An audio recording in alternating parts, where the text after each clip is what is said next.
Ever looked up at the night sky and wondered about its deepest, darkest secrets? Well, today we re-diving headfirst into one of the most mind-bending mysteries of the cosmos, black holes. What are they really? And how do they actually work? Let's find out.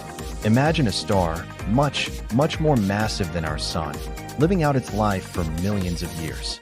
As it runs out of fuel, it can no longer fight the inward pull of its own immense gravity.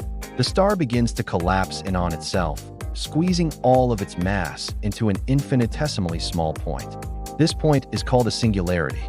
The gravity here is so powerful that it creates a region of space-time from which nothing, not even light, can escape. That's a black hole.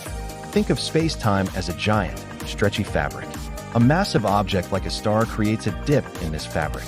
Now, imagine squeezing all that mass into a tiny, single point. The dip becomes incredibly deep, almost like an infinitely deep well. This deep well in space-time is the black hole's gravitational pull. Anything that gets too close falls in, and once it crosses a certain boundary, there's no turning back. This boundary is called the event horizon. It's not a physical surface you could touch. It's more like a point of no return. It's the invisible line where the gravitational pull becomes so strong that the escape velocity, the speed you need to break free, is faster than the speed of light. Since nothing in the universe can travel faster than light, anything that crosses the event horizon is trapped forever. So, what happens if you fall into a black hole? Well, it depends on the size of the black hole. If you fell into a smaller, stellar mass black hole, you'd experience something called spaghettification. The intense gravity would stretch your body like spaghetti, pulling your feet much more strongly than your head. It wouldn't be a pleasant experience, to say the least.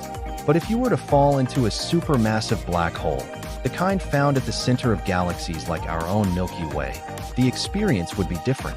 Because these black holes are so huge, the gravitational forces are more gentle at the event horizon. You could actually cross the event horizon without immediately being torn apart. What happens after that, as you approach the singularity, is one of the biggest unanswered questions in physics. Our current laws of science break down at that point. Now, you might be thinking, if light can't escape, how do we even know black holes are there? Great question.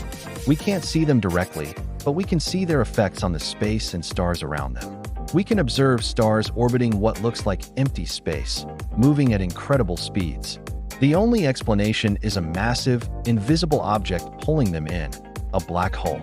We can also detect the intense radiation emitted by material as it gets superheated while spiraling into a black hole, right before it crosses the event horizon. And just a few years ago, scientists achieved the impossible. The Event Horizon Telescope project managed to capture the first ever direct image of a black hole as shadow, that dark central region surrounded by a glowing ring of superheated gas. It was a monumental achievement that confirmed what theories had predicted for decades. From stellar graveyards to the colossal engines at the heart of galaxies, black holes are fundamental to the structure and evolution of our universe. They challenge our understanding of space, time, and gravity itself.